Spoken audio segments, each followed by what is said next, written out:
रहमान रहीम, अस्सलाम वालेकुम। मैं हूं सदफ़ रफ़ी और आप देख रहे हैं मेरा यूट्यूब चैनल। 1.5 माह पहले एक मैंने इंटरव्यू लिया था सफ़ीना का, और आप लोगों ने उन चीज़ों को जो उसने अपनी कहानी सुनाई, उसके बड़े दो रुख आप लोगों ने बनाए कि भाई सोशल मीडिया के ज़रिए जो लोग हैं जो व्लॉग्स बना रहे हैं, उस लड़की को ही मुर्दुल इल्ज़ाम ठहरा रहे थे, जबकि उसका कोई कसूर नहीं था। उसमें सोनिया गोपाल का जो एक वाक़या हुआ था। अब गुज़िश्ता रात जो है साइड सुपर हाईवे थाने में जब उस बंदे को गिरफ़्तार करके लेके गए और सोशल मीडिया पे बड़ी उसकी वीडियोस जब वायरल हुई, तो मैंने सोचा कि क्यों ना एक लास्ट ओपिनियन आप लोगों के सामने लाया जाए, और शायद जिन लोगों को अभी तक ये बात समझ में नहीं आई सही तरीके से, वो अब शायद समझ सकें। और मोटी बुद्धि वाले लोग प्लीज़ जो इल्ज़ाम तराशियाँ करते हैं और बात की तहकीक नहीं करते और असल मुद्दे तक नहीं पहुँचते, तो प्लीज़ आप लोग जो है ना तहकीक किया करें और बात तक पहुंचने की कोशिश किया करें। ये बहुत सारी ज़िंदगियों का सवाल होता है। जिसका कसूर हो कसूरवार उसी को ठहराएं, और जो मुआशरे में कुछ बेहतरी लाने की कोशिश करें आप उनका साथ दें। आप आइए, मैं आपकी मुलाकात कराती हूँ सफ़ीना से। अस्सलाम वालेकुम। वालेकुम अस्सलाम। कैसी हैं सफ़ीना? अल्लाह का शुक्र है, आप सुनाएं, आप ठीक हैं? मैं तो बिल्कुल ठीक हूँ। आप ये बताइए कि आप तक भी ये इत्तला पहुँच चुकी होगी कि गोपाल जो हैं कल वो सीएम हाउस से जो है ना उनकी गिरफ़्तारी के वारंट निकले थे कि इस बंदे को गिरफ़्तार किया जाए। आईजी सिंध के ऑर्डर्स के ऊपर हमारे जो हैं ये फैसल जाफरी एसएचओ हैं साइड सुपर हाईवे थाने के, उन्होंने रात को उसकी गिरफ़्तारी जो है वो मुमकिना बनाई है और वो रात भर लॉकअप में रहे हैं। तो आप क्या महसूस कर रही हैं? मैं क्या महसूस कर रही हूँ जो है, मैं मेरे लिए तो मतलब ये कह लें, अभी तो मैंने कोई जो है ना कार्रवाई इक़दाम कुछ उठाया ही नहीं था, और अचानक से मेरे पास कॉलें आनी शुरू हो गई, मैसेजेस हो गए कि आपने गिरफ़्तार करा दिया, आपने कुछ किया है। मैंने कहा अभी तो मैंने कुछ किया ही नहीं है, मेरी उस टीम से बात ही नहीं हुई है, ऐसा कुछ हुआ ही नहीं है।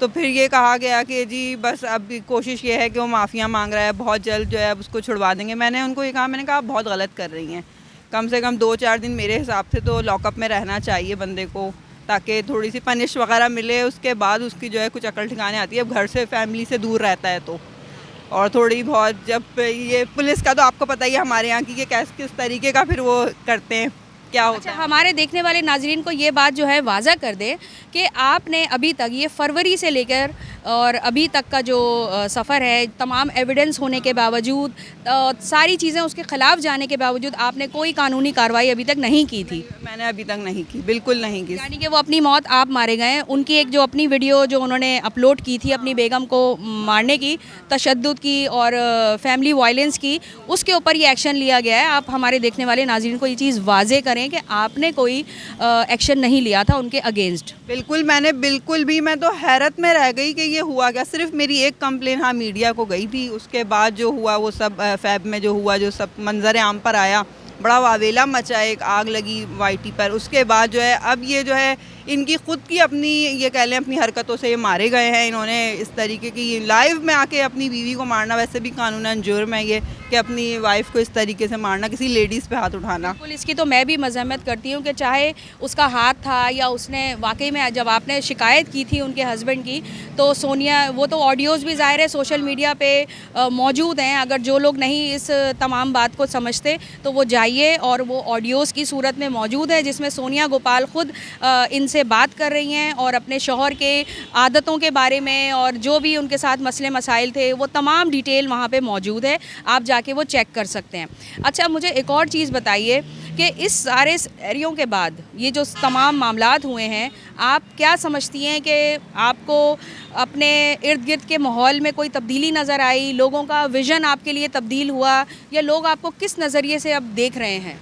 अभी राइट नाउ तो लोगों का बहुत अच्छा ये कि नज़रिया है, बहुत पॉजिटिव जो है, मेरे पास कमेंट आ रहे हैं, कॉल्स वगैरह भी। लेकिन जो स्टार्ट था उस टाइम तो जो मैंने गालियाँ खाई हैं, मैंने शायद ज़िंदगी में कभी नहीं खाई हैं वो गालियाँ, और वो मेरे लिए आज भी जो है ना, मैं मतलब सोचती हूँ तो मुझे हैरत होती है, या खुदा हमारी कौम, मतलब हमारी पाकिस्तानी आवाम किस हिसाब किताब की है कि वो प्रूफ नहीं देख रही है, कुछ नहीं कर रही। वो बोलने से मतलब कि जलती हो तुम जल गई, तुम्हें किसी की खुशी बर्दाश्त नहीं हुई, किसी का ऊपर जाना बर्दाश्त नहीं हुआ, देखना तुम भी गिरोगी, मुंह के बल गिरोगी। लेकिन अल्लाह ताला वही ना कि सच का साथ, सच होता है और वो सामने आ जाता है। देखें कितने झूठ बोले, आखिर में क्या हुआ, खुद ही अपनी ही हिमाकत से ये फंसें और ये सब हुआ है। तो मेरे लिए ये कि बहुत खुशी की बात है, मैं बहुत खुश भी हूँ और बहुत मतलब जो जिन लोगों ने मतलब मुझे अच्छा सपोर्ट किया, जो मतलब मेरी टीम कह लें, उनकी भी बहुत शुक्रगुजार हूँ। उनके लिए अच्छी दुआएं ही निकलती हैं मेरे दिल से।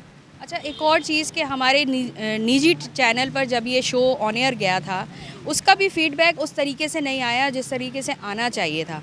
वो भी गोपाल के फेवर में ही गया।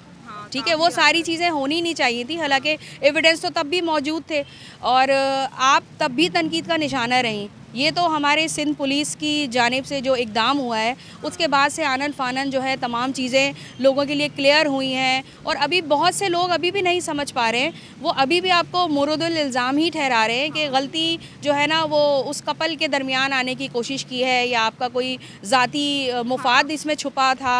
लेकिन लोगों को वाकई में समझाना बड़ा ही मुश्किल है, लेकिन उनके लिए कोई मैसेज होना चाहिए कि आखिर खुदारा किस तरीके से उनके दिमागों में ये बात बिठाई जाए कि गलती जो असल थी आप उनको सपोर्ट ना करें, जहाँ जो असल चीज़ें हैं, जो हक़ाइक़ हैं, उनको देखते हुए अपना कोई फ़ैसला या कोई मुस्बित सोच सामने लेकर आए। हमारी जो पब्लिक है ना इस टाइम, उसकी सोच सिर्फ ये है कि वो गरीब हैं और छोटे बच्चे हैं। यार गरीब सभी हैं पाकिस्तान में, कोई अमीर नहीं है इस टाइम जैसे हालात हैं। और जो है ना सभी के साथ फैमिलीज होती हैं, बच्चे होते हैं। मैं ये कहती हूँ जो है ना आप सच का साथ दें, चाहे आपको जो है ना पूरे दिन भूखा रहना पड़ जाए, एक टाइम आप खाना खाएं, मगर आप सच का साथ दें, आप जीत जाएंगे, एक वक्त आएगा। तो मैं कौम को ये जितने भी पब्लिक बैठी है YT पर, इनको यही मैसेज देना चाहूँगी कि जो है ना जब आपको सच पता चल जाए ना तो आप उसके लिए खड़े हो जाएं, खामोश ना बैठें।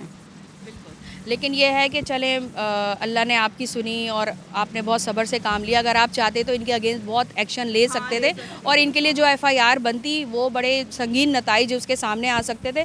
असल परेशानी में गोपाल तब आता और उसकी बीवी और छोटे बच्चों को तकलीफ़ तब होती जब ये खातून FIR लॉन्च करती। लेकिन इनका बड़ापन है कि इन्होंने कोई उनके ख़िलाफ़ कोई इक़दाम नहीं लिया और गोपाल ने ख़ुद अपनी वीडियो जो उन्होंने तशद्दुद वाली डाली थी कि वो अपनी बेगम को मार रहे थे, तो उसके ऊपर एक्शन लिया गया। और हमारे IG सिंध के लिए जो इन्होंने जो इक़दाम लिया है, ये हमारे हर घर में जो जिस तरह की ख़वातीन हैं जो बर्दाश्त करती हैं। अभी भी मैंने सुना कि सोनिया अभी भी अपने मुँह से कह रही है कि प्लीज़ मेरे शौहर को आप माफ़ कर दें और मेरे बच्चे हैं, मेरे बच्चों का बाप है, मैं इसको छोड़ूंगी नहीं। तो हमारे 90% जितने हमारे मुआशरे की ख़वातीन हैं वो आज भी जुल्म व सितम सहती हैं और गलत अपने शौहर की हरकत को सपोर्ट करती हैं। तो प्लीज़ आप आवाज़ उठाएं। सोनिया ने बिल्कुल सही किया, इन खातून ने भी बिल्कुल सही किया। वो गलत था, उस गलत को गलत माने और प्लीज़ उस बंदे को सपोर्ट ना करें। उसने जो हरकत की है वो वाकई में नाकाबिले फ़रामोश है। और सोनिया के साथ मेरी दिली हमदर्दी है क्योंकि वो एक औरत होने के साथ एक माँ भी है और एक बीवी भी है। तो मुझे ऐसा लगता है कि जो हुआ उनके लिए वो सबके सामने है और आइंदा के लिए एक सबक है कि आइंदा के जो लोग हैं वो ये सोच समझकर अपनी प्रमोशन के लिए जो जाते हैं या आगे जो भी एजेंसीज़ खोल के बैठे हुए हैं, तो अब वो ज़रा सोच समझ के करें कि हमारे इदारे बड़े मुतहर्रिक हैं। और इंशाल्लाह अगले किसी और व्लॉग में दोबारा आप लोगों से हाजिर होंगे आपके सामने। और तब तक के लिए अल्लाह हाफ़िज़, अल्लाह निगहबान। और आपका भी बहुत शुक्रिया। थैंक यू, आपका भी बहुत शुक्रिया कि आपने मुझे इस काबिल समझा कि अपने जो है इंटरव्यू के लिए मुझे इन्वाइट किया। बहुत शुक्रिया। चलें, अल्लाह हाफ़िज़।